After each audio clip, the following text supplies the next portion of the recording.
Laramie live on KOWB is mobile and local. Listen on the go with Radio Puff. Hey, we're back, 9:16, 41 degrees in Laramie, but it feels like 30 with southeast winds at 23, giving us that wind chill.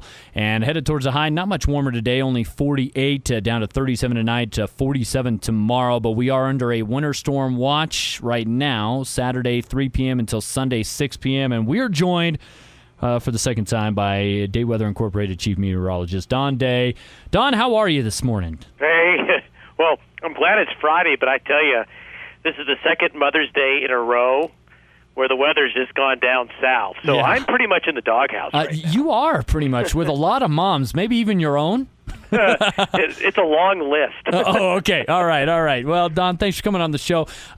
Now, compared to 3 weeks ago, this seems like a faster-moving storm to me anyways. Is that accurate? Yeah, a little bit. We are looking at the system, thankfully, wanting to scoot out fairly quickly by Sunday morning. But we're going to hit the time frame of starting tonight and later today through probably mid to late morning Sunday, where the weather just is really going to go south. And there are some similarities of this storm to the last one, in the sense that there's going to be sort of two phases to it. If you remember, we had that initial burst of snow with the last storm, and then there was a bit of a pause, and then we got snowed on again. It's probably going to be able to do that. First of all, we need to watch tonight and tomorrow morning. There's going to be some rain coming up out of Colorado. We're seeing that on radar right now. It's getting more active down there. That's going to be moving in tonight, and we will probably see snow levels dropping, especially between here and Cheyenne, between here and Rollins. As you get up higher, I think in town we've got some chances for some wet snow as well. It's those higher elevations we need to watch for. Then the main low winds up and intensifies rapidly during the day tomorrow over eastern Colorado. And Dave, where we think the biggest impacts will be tomorrow will be probably right here in the Laramie Valley and the Snowy Range, and then east to the Nebraska border, south down in the northern Colorado, then all the way up to Gillette and Rapid City. That whole area I just outlined, including Casper, is going to see rain and snow mix become all snow by mid to late Saturday afternoon, if not a little bit earlier than that. And then as the low intensifies, we're going to get some wind. And I think the wind is really going to be a problem between Cheyenne and Laramie. Okay. To where, the last storm, it was more of a straight down, just a heavy snow dump. Yeah. We're going to get that, but we're going to get 30, 40 mile per hour winds by Saturday evening and Saturday night. That's going to make a mess of things, and we're going to see temperatures. Hopefully there aren't too many flowers in the ground yet, because we're going to be down to low to mid-20s by Saturday night and again Sunday night. Yeah, I for one am one who has held off on planning stuff, but I've been around these parts too long. You know better. Yeah, exactly. Now, let me ask you this: are we kind of the bullseye again, or is it depending upon what kind of track is this system taking? Because I'm sorry, I ended up going to Cheyenne on the Sunday after the last big storm 3 weeks ago, and everything had basically melted off, but you get 5 miles west of town and it was still kind of piled up. But It seemed like Laramie was the bullseye last time, and I think you agreed with me. What is the track of the storm this time looking like? The bullseye is going to be more east. Okay. And especially, this is one of these systems where the Laramie Range, the east side of the summit, all the way up to Casper Mountain, Laramie Peak area, it's going to be a foot and a half of snow. Wow. We talked last time a little bit where we get shadowed sometimes, and I think to some extent that's going to keep our snow amounts in Laramie lower than areas to our north and east. So not on the bullseye of this storm like the last one, but we're not too far off of it as well. And I see the biggest impacts going to be tomorrow afternoon through Sunday morning, and traveling between Laramie and Cheyenne, Laramie and Fort Collins, Laramie and Casper. That's the big headache. There's also going to be problems around Arlington and Elk Mountain. That's another area in this type of pattern where as you get to Cooper Cove, as you get up to that Arlington, Elk Mountain, over up to Walcott, it tends to drop some pretty good snow there as well as a lot of wind. Bottom line, if you need to travel, you need to get somewhere, you're going to want to do it today. And you're going to want to avoid, if it's possible tonight and certainly tomorrow afternoon through Sunday morning, those are the time frames travel is going to be real tricky. Yep. All right. Now, what are you talking? What are early projections accumulation-wise? Let's start here in Laramie, and then you can kind of points elsewhere around us. Well, I think if we don't get too much wet snow tonight, I think the next episode is going to be probably about 4 to 8 inches. Wow. Maybe an inch or two on the grassy areas tonight. 4 to 8 inches will fall tomorrow night through Sunday morning. If the storm backs up, slows down a little bit more, those amounts are going to be heavier. Now, as you get on the east side of the snowy range, you're looking at snowfall amounts that are going to be 10, 15 inches probably. So talking Jelm up to Centennial. Then as you get up into the snowy range, that eastern slope is going to really see that there's going to be some areas up there that get 1.5 feet up high.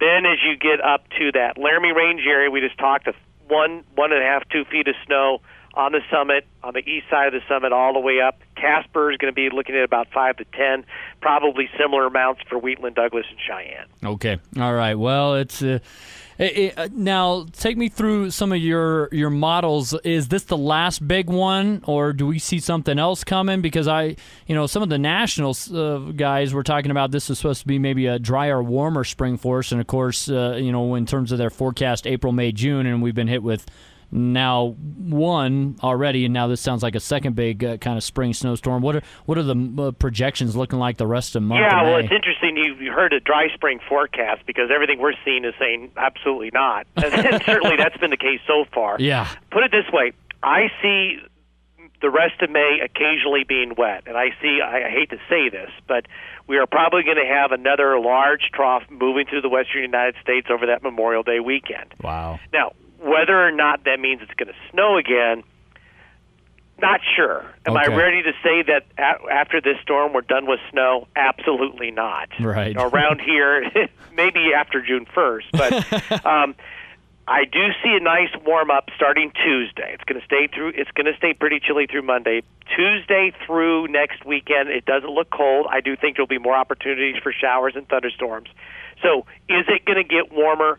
Yes. Are we going to get 70s warmer and put together lots of sunny, warm, dry days for a week or longer? No, it's going to stay active. I think after that Memorial Day weekend, if we do see that next system come through, after that I think we're done. Okay. All right. Just curious. It's been kind of a backward weather pattern, but that does happen around here from times where we had that warm stretch in January. I mean, it was really cold in mid-November and a little bit into December, and then it was okay, kind of seasonal, and then above in much of January and February, I thought, and then we got hit with a little cold snap there mid to late February, but then warmed up again nicely. But it just seemed like last part of March and then most of April, and now here into May, it's just been kind of on the downward side. Yeah, it really has. And one thing that we are in this year is a weak El Nino. And what happens in this part of the country during El Ninos is you have strong starts and strong finishes to your winter season. And in the middle,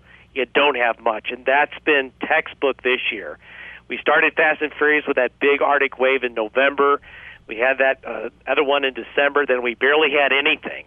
Really, for January and February. We got a little bit of winter in February, but not a lot. And then, the first 3 weeks of March, almost nothing. And here we are. Gorgeous. The strong finish is exactly where we're at right now. Well, this is why you're the chief meteorologist and why I turn to you, because you understand it better than I, even though we have been around here a while. So, but as we love to say, we can always use the moisture, right? And boy, I tell you, things are going to really be greening up. They've already been greening up, but boy, a week from now, the hills will be like velvet. Yeah, well, and I haven't had a chance to cut my grass yet, so it's really starting to thicken up right now. So, and I got to have it dry out a little bit first. So, hopefully, I know you mentioned the shower and thunderstorm activity, but that's kind of typical this time of year. And in terms of the severe weather we're seeing on the southern plains, that's not atypical this time because you're still having that contrast of warm and cold weather. Oh, absolutely. May is usually the highest frequency of tornadoes in that part of the country, so this is totally to be expected. If you look, though, at the average amount of tornadoes so far this season compared to average, it's been a below-average tornado season far, and probably will end up being that way for the second year in a row. Do we have any early estimates or hurricane forecasts as we get later on in the year? It looks to be a lower, below-average hurricane season again in terms of the number of hurricanes where we watch it in the Gulf of Mexico and along the Atlantic coast. However, the Gulf of Mexico is warm, and we could see a scenario where that Gulf Coast this hurricane season could be susceptible. So while the number of hurricanes may be lower, that Gulf Coast area, don't New Orleans or Mobile, maybe the islands off of Texas, an August vacation down there, may not want to do it. I gotcha. Yeah, because just because the number of storms is lower for the forecast doesn't mean we don't have maybe severe or worsening in terms of the level of hurricanes. And we're way overdue, Dave. This has been one of the longest stretches that a major Category 1 hurricane has not hit the coast of the United States. It's been several years. Okay. So odds are that eventually the luck will run out. But we have actually had a pretty long stretch here where the U.S. has been very lucky with hurricane activity. Yeah. All right. Well, what is the summer forecast looking like for Wyoming here? What are we looking at June, July, August time with kids out of school and whatnot? I don't think we're going to be as dry. If you remember last June, we had a pretty warm and dry June, and I think that we will be warmer, but not as dry. Okay. Honestly, what I see for the summer is very much average, which means temperatures aren't going to be too out of kilter. If anything, they may trend close to, if not just a hair, a little bit below normal. And that means usually some good chances for occasionally getting wet. So there's nothing that screams hot and dry this summer. It looks to me like the run-of-the-mill, fairly normal summer if we look at June, July, and August. Don, thanks so much for your time. I'll let you go. I know you are highly busy, and try and get yourself out of the doghouse this weekend. Yeah, I may be. Next place will be an undisclosed location in a bunker somewhere. All right, thanks, Don. Thank you. That's Don Day, DayWeather Incorporated Chief Meteorologist, kind enough to provide us a little insight into the winter storm that we will experience here for a second straight Mother's Day weekend. By the way, happy Mother's Day to all of our mothers in the listening audience.